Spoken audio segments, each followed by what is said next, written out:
Hello, students. Welcome to today's class about the origins and spread of Islam. My name is Dr. Esmacher, and we are going to cover Islam. Islam is one of the three major salvation religions that we have in the world today, the other two being Christianity and Buddhism. And we need to spend some time talking about it. Islam is a hugely popular religion practiced by millions of people around the world. And yet, we oftentimes think of Islam, like we think of Christianity, as a monolith, that it's one thing, that all of its followers are the same. This is not the case. And we're going to talk today about some examples of differences within Islam as we talk about how it evolves. So, Islam, like Christianity, like Buddhism, evolves over a long period of time. It evolves as it's into different directions, different sections as it grows geographically. So today we're going to talk about where Islam originates. We're going to talk a little bit about some key ideas that every Muslim follows in their religion still today. And we're going to talk about how Islam spreads and how it starts to shift and change. Hopefully, we'll dispel some popular misconceptions about Islam along the way. So try to kind of put that stuff out of your brain, keep an open mind, and give Islam a look with a fresh pair of eyes. So let's talk about where Islam originates. Islam originates in the Arabian Peninsula, which is a central location in what we call today Southwest Asia or the Middle East. So Christianity, for example, one of the other major salvation religions, originates in the same region, just a little bit farther north in what is today Israel. So the Arabian Peninsula is an important location within the Middle East. Both and cities located in oases in the desert are important to trade routes. As large empires spanning Central Asia collapse, especially during the end of the classical era, right when we start to see the Roman Empire crumble, maritime trade becomes more attractive. So trade by sea we see happen a lot.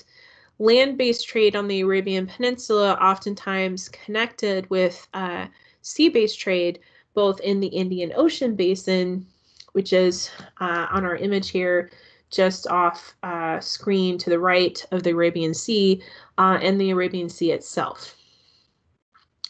One of the most important cities in the Arabian Peninsula for trade is Mecca, which you see here near the Red Sea. Mecca is one of the holiest sites in the religion of Islam. It's home to a shrine called the Kaaba, which we actually saw on the first slide here, this black box. So before the creation of the religion of Islam, the Kaaba was actually a religious shrine to local gods. And it was believed by the people living in Arabia, the Bedouins, to have been built by Abraham. Yes, the same sort of Abraham of Jewish and Christian tradition. It will later be adapted and adopted into a sacred Islamic site and the focus of pilgrimages or hajjs, as we'll talk about shortly. So most of the Arabian Peninsula is desert, so it's very difficult to traverse over land. And the people living in the Arabian Peninsula are a nomadic group of desert dwellers called the Bedouins. The Bedouins establish very close-knit family units and have a tradition of raiding for resources. The Arabian Peninsula is not really set up for agriculture, doesn't get enough rainfall for it, and so families either survive through trading or, again, kind of raiding.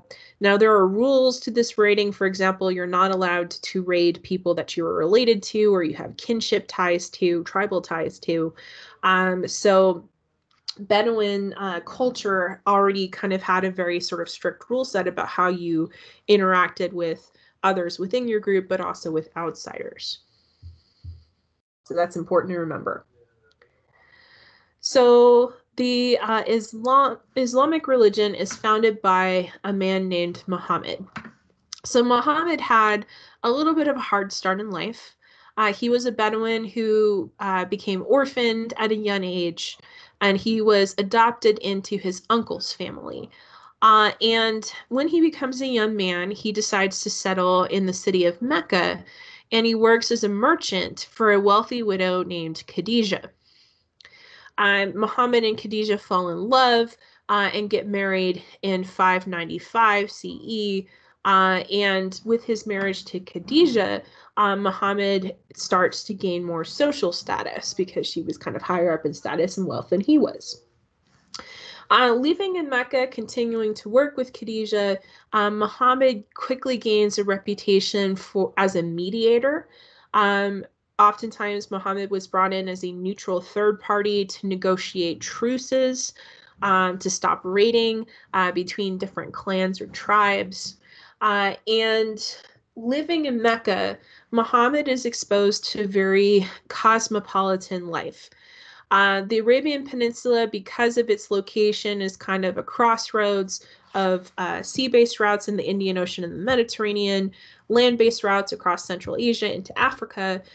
There are a lot of people from different places living there, merchants living via, in the Arabian Peninsula from distant places.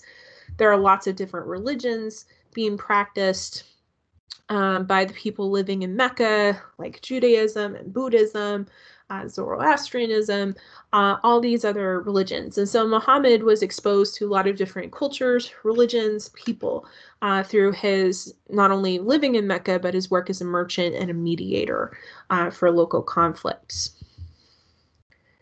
So Muhammad founds the religion of Islam in 610.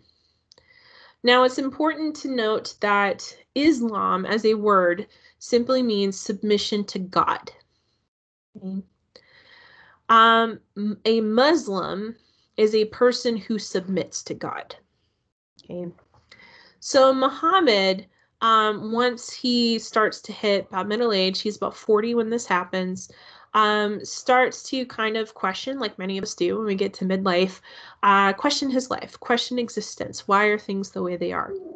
And so Muhammad starts taking regular kind of trips into the desert to have a nice think about life, and he starts to have visions. And in his visions, he is talked to by the angel Gabriel, who visits him and says, hey, look, man, you know, I know we got Christianity and it's cool, but I feel like it can still be improved upon. I think you're the guy to make a better religion, and that it should be your duty and your responsibility to spread it. Starts to write down the revelations given to him by the angel Gabriel into a book now today known as the Quran, which started to be written down in the 650s. So in other words, Muhammad himself is not writing it down. He is passing these messages orally to other people, and then it's his followers who start writing it down after his death. So the Quran is the holy text for Islam the way that the Bible is for Christians. There's also secondary holy texts other than the Quran. So for example, the Hadiths, which are sayings attributed to Muhammad or accounts of his life, but those are secondary in importance to the Quran as being kind of the authority on what Islam as a religion is all about. Like any good salvation religion, Islam gains a following because of its appeal to people from marginalized groups. Islam preached a message of equality, similar to what we saw in Christianity and Buddhism, that all people were equal under the eyes of God, Allah, which is the name for God in Arabic, right? So they don't believe in a different God. It's still God. It's just his name is Allah in Arabic. that Allah sees everyone equally, that everybody can become a Muslim and adhere to the faith. So this attracts people who don't have a whole lot of power, who are drawn to this message of equality and drawn to this message of spiritual salvation, eternal salvation, if they adopt Islam. So by 620, there's a small but vocal group of followers of Larry. Muhammad recognizes ties to Judaism and Christianity. The Quran accepts as fact large portions of the Jewish Torah and the Christian New Testament. Jesus is considered not the Messiah, but a prophet in the Muslim faith, and Islam is seen as an improvement upon these previous faiths. So it's for this reason that Judaism, Christianity, and Islam are all called the Abrahamic faiths, because they are all related to each other, and they all see Abraham as a key biblical figure. I forgot I had that song. All right. Now, Muhammad gaining so many followers made local ruling elites nervous, both that they felt that Muhammad was gaining too much power personally, but also this message of equality is very disrupting to people who are already in power. So they saw this new religion as dangerous to the social and economic status of these local elites. And so they forced Muhammad and his followers out of Mecca. This is a journey known as the Hijra, undertaken in 622. And they relocate to the trading center of Yathrib, which will be renamed Medina, meaning the city of the prophet, in honor of Muhammad. Hijra, or the Exodus from Mecca to Medina, will become the start of the official Muslim calendar. Now, getting driven out of Mecca does not sort of end Muhammad's ambition to bring the religion of Islam to the people of Mecca. Muhammad and his followers will conquer Mecca in 630 and remake Mecca as a holy site within Islam. This is where we get the Kaaba reappropriated. It changes from a shrine to local gods to a sacred site for Muslims. And Muhammad will make the first pilgrimage or journey to Mecca in 632 when he dies. So when Muhammad dies, this creates a little bit of a power vacuum. By 632, most of the Arabian Peninsula had been under control either directly from Muhammad or his followers. And the Bedouin Arabs, the nomadic peoples of the peninsula, had started to become unified by this common religion of Islam.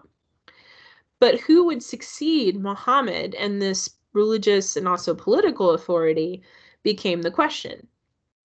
For when it came to religious authority, there are two different opinions here. Because Muhammad dies without any sons. He does have a surviving daughter, Fatima, but he dies without sons. So this creates the first major split within Islam. Who has the authority, the religious authority after Muhammad's death? So we have the proposal is succession along the male line. So like, for example, Fatima's husband, and eventually we see this become most notable with Ali, the fourth caliph, who is in charge between 656 to 661. He was the cousin and son-in-law of Muhammad, but he was assassinated by rivals. And after Ali's death, that's when we get the hardening of this shift.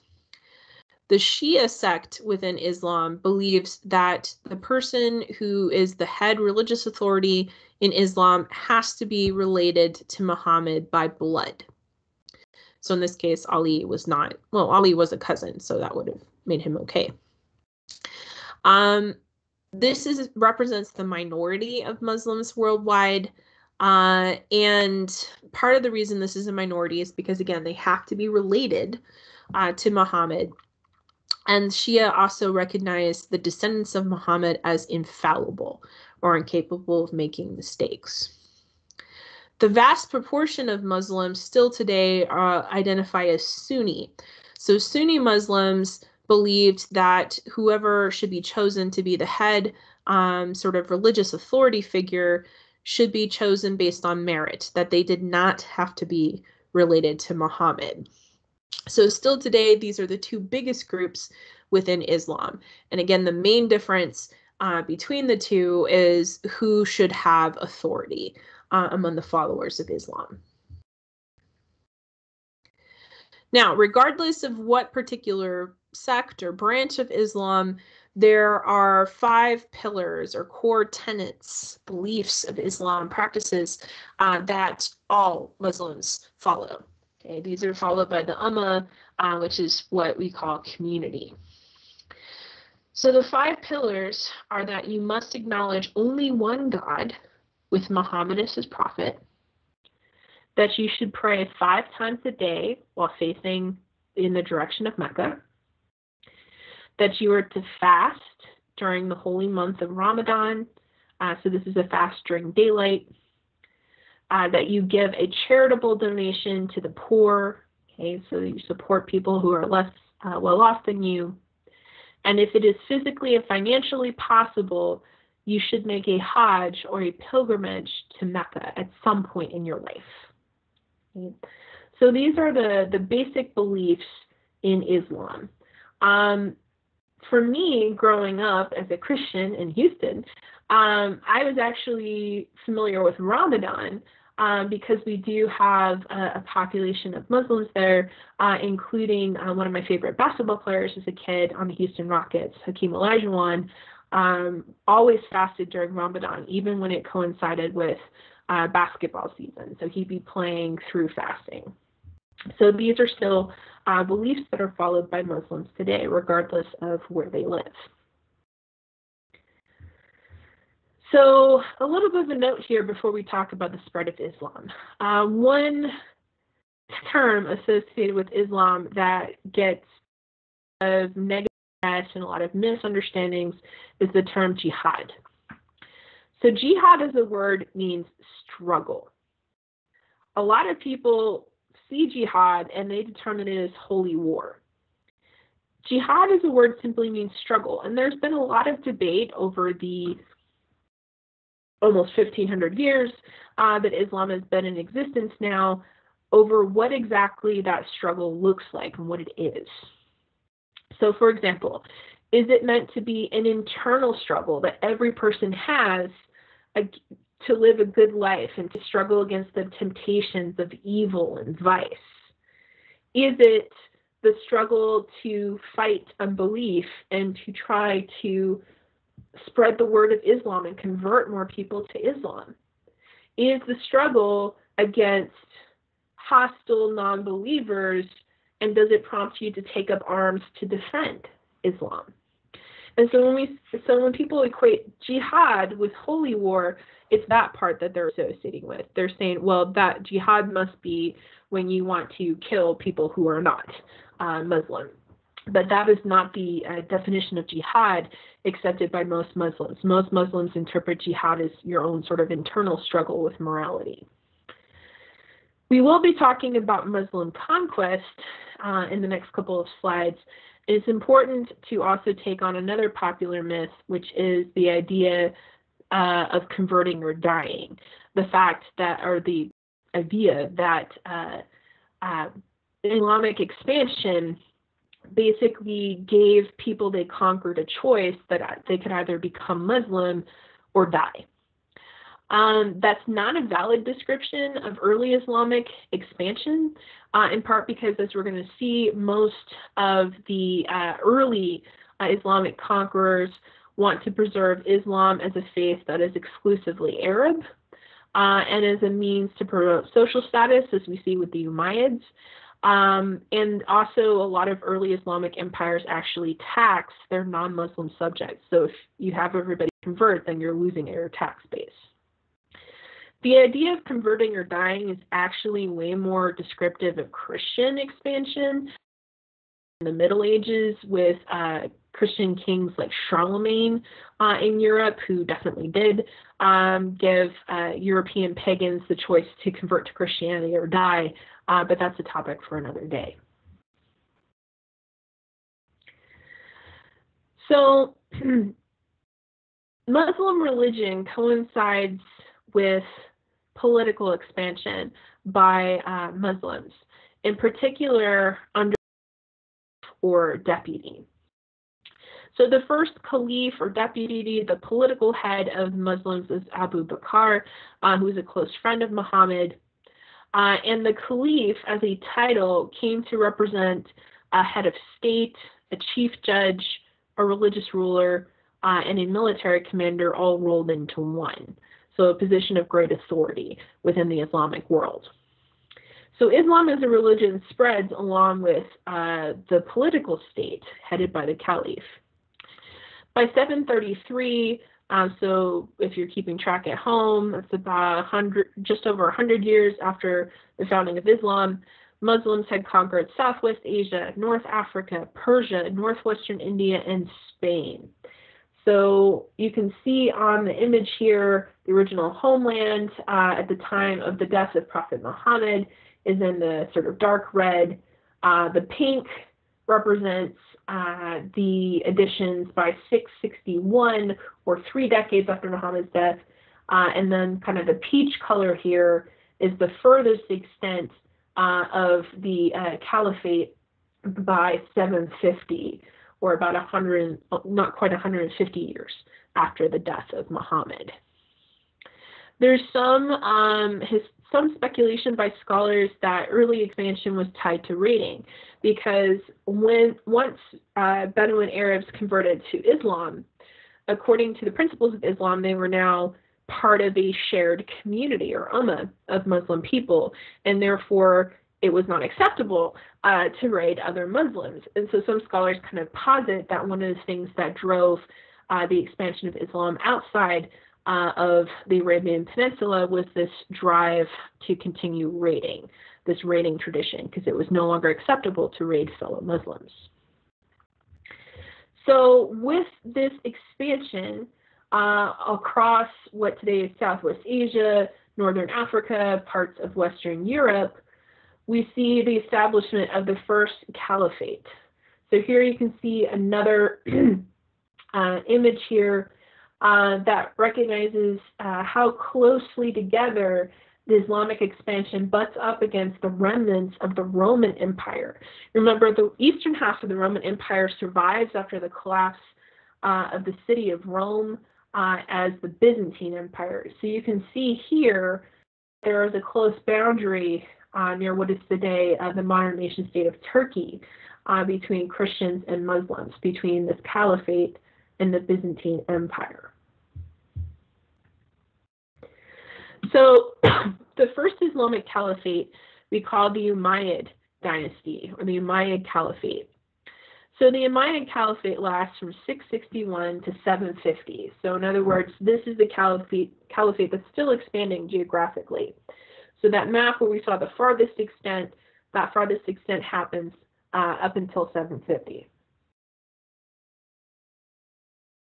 So the Umayyad Caliphate has their capital at the city of Damascus, which was seen as a better location than the Arabian Peninsula. On the Damascus is along the Mediterranean coast, in part because it was more centrally located, easier to manage a sprawling empire. As I mentioned, the Umayyads are going to continue to expand. They're going to be the ones who expand into India and Spain.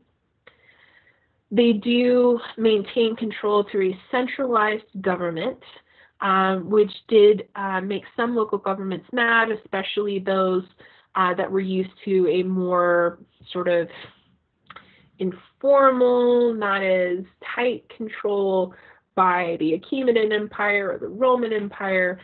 They didn't like that the Umayyads were a little bit more controlling. The Umayyad Caliphate by Arab Muslims as officials and members of the elite. They were favored by the caliphate. They were given powerful government offices, generous grants of land and economic help. And the Umayyads started the practice of taxing non-Muslims, levying a tax called a jizya on non-Muslims. So that continued to observe their own religion, they just have to pay a tax. Now, if you converted to Islam, you no longer had to pay that tax.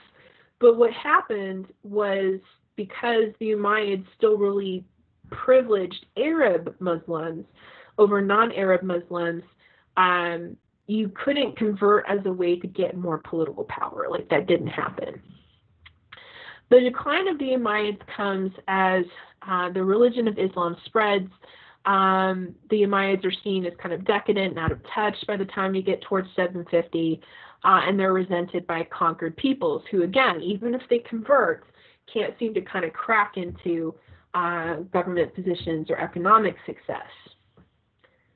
So here you can see the Umayyad Caliphate on the map at the height of its extent. It's a pretty huge empire, right? It rivals Rome. And the Umayyads are replaced by the Abbasid Caliphate.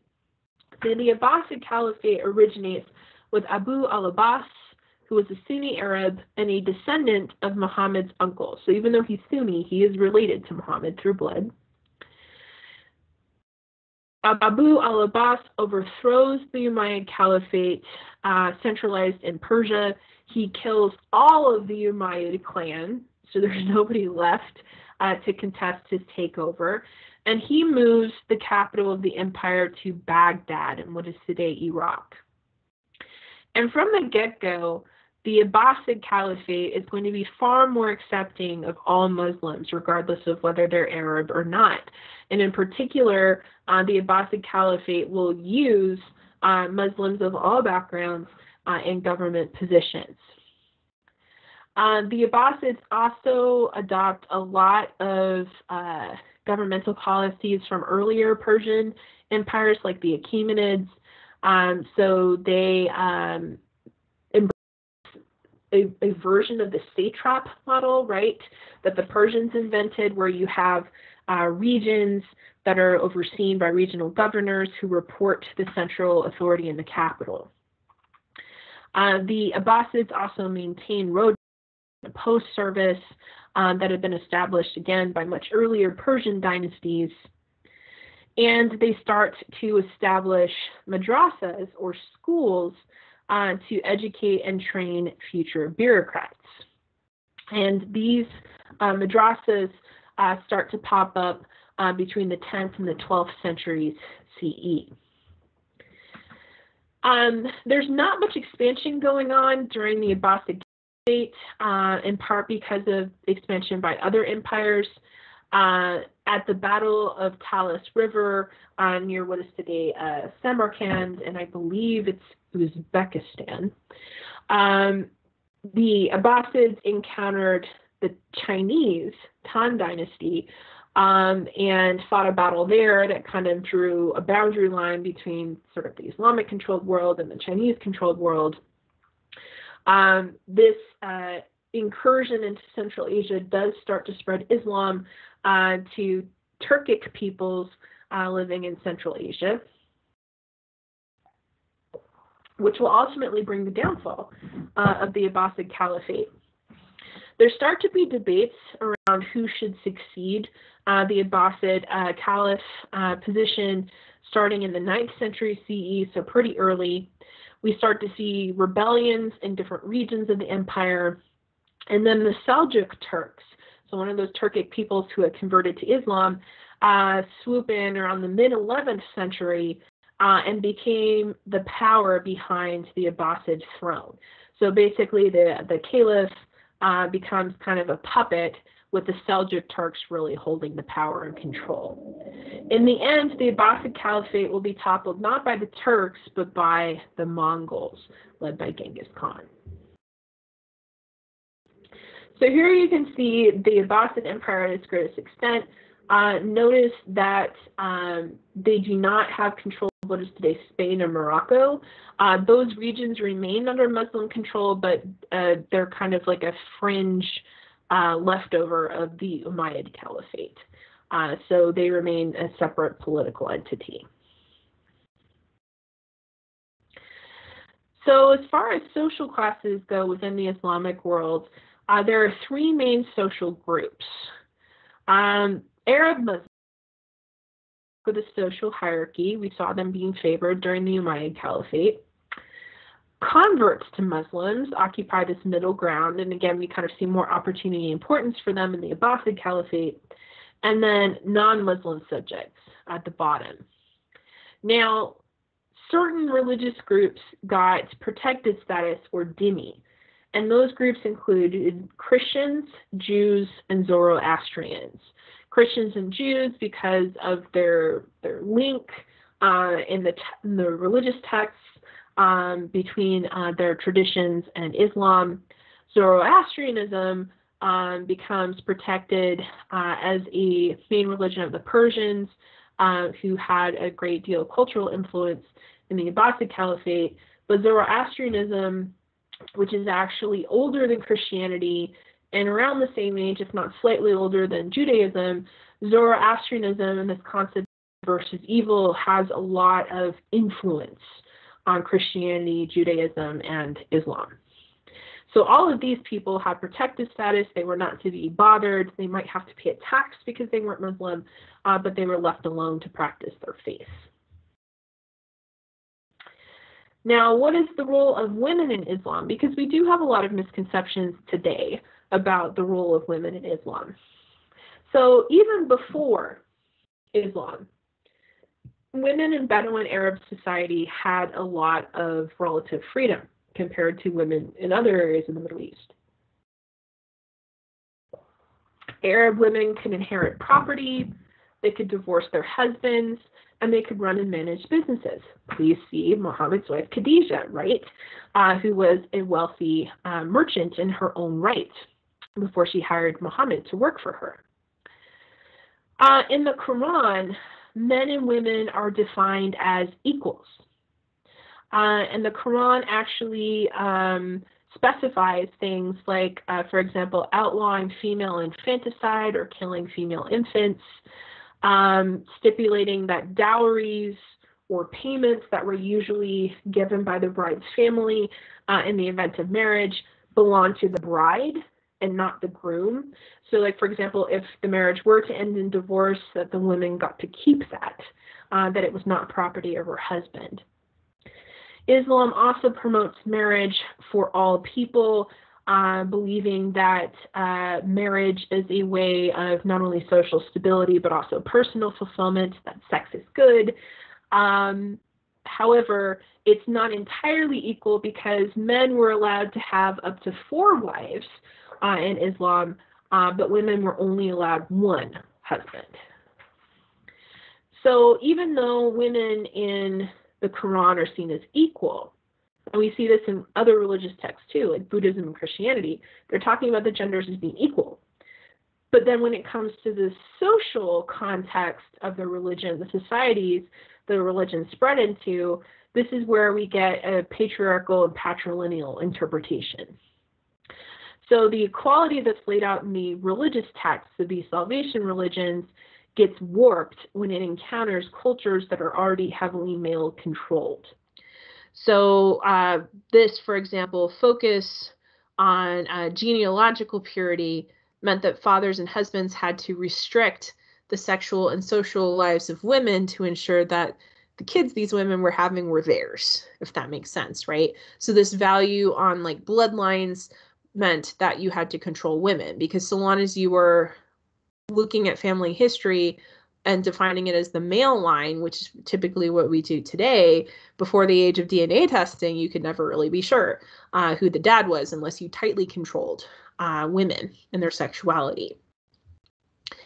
Veiling as a practice, women covering themselves, covering their head, is not something that is originally Islamic.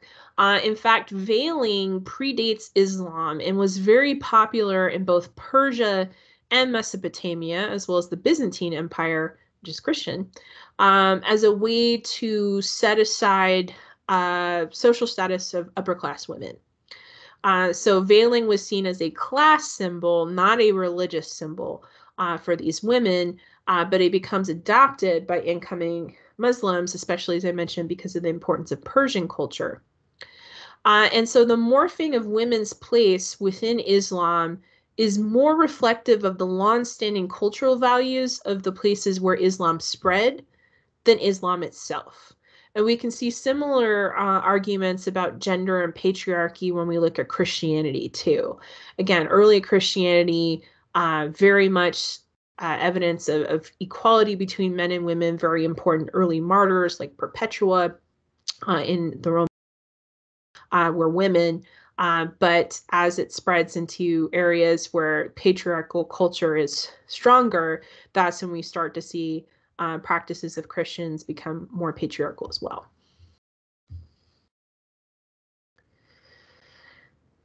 So ruling over this large empire meant that Muslims had to create order and control. And so this is where we see the birth of Islamic law called Sharia, and the first couple of centuries after Muhammad.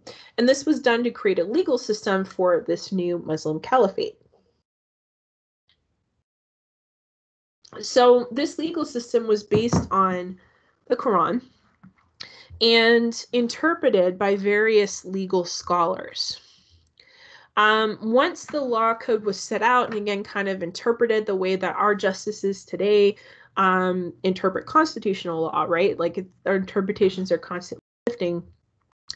Once it was evolving, then the law system was enforced by two different officials. The ulama, or people with religious knowledge, and the qadi, or judges. So in other words, this is both, can apply both to religious law and secular law. So the Sharia law system forms a basis for a shared Islamic identity, by not just promoting Islam as a religion, but also somewhat standardizing what's acceptable across different cultures that embrace Islam. Another really important and interesting branch of Islam that emerges during the Abbasid Caliphate is Sufism. Sufism is a very mystic strain of Islam, which emphasizes personal, emotional, and spiritual connection with Allah, oftentimes expressed through passionate singing or dancing. So if you've ever heard the phrase whirling dervish, that's what these guys are in the screen are. This is an expression of devotion by Sufis.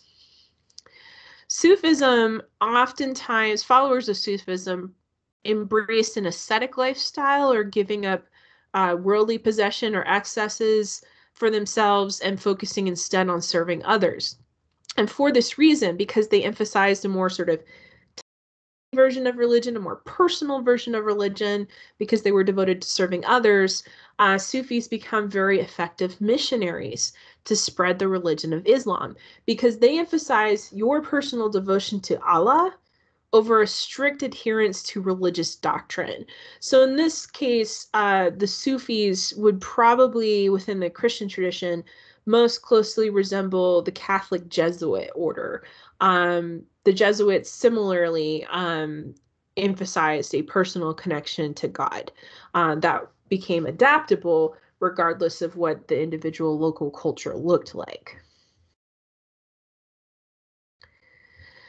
So because the Umayyad and Abbasid caliphates cover such a huge geographic span of land, they become very much influenced by the local cultures under their control. For example, as I mentioned, the Abbasid Caliphate in particular really revered the traditions established by the Persians, particularly when it came to ideas of government organization or what kings or rulers should look like and act like. We also see important literature coming out of the Persian influence.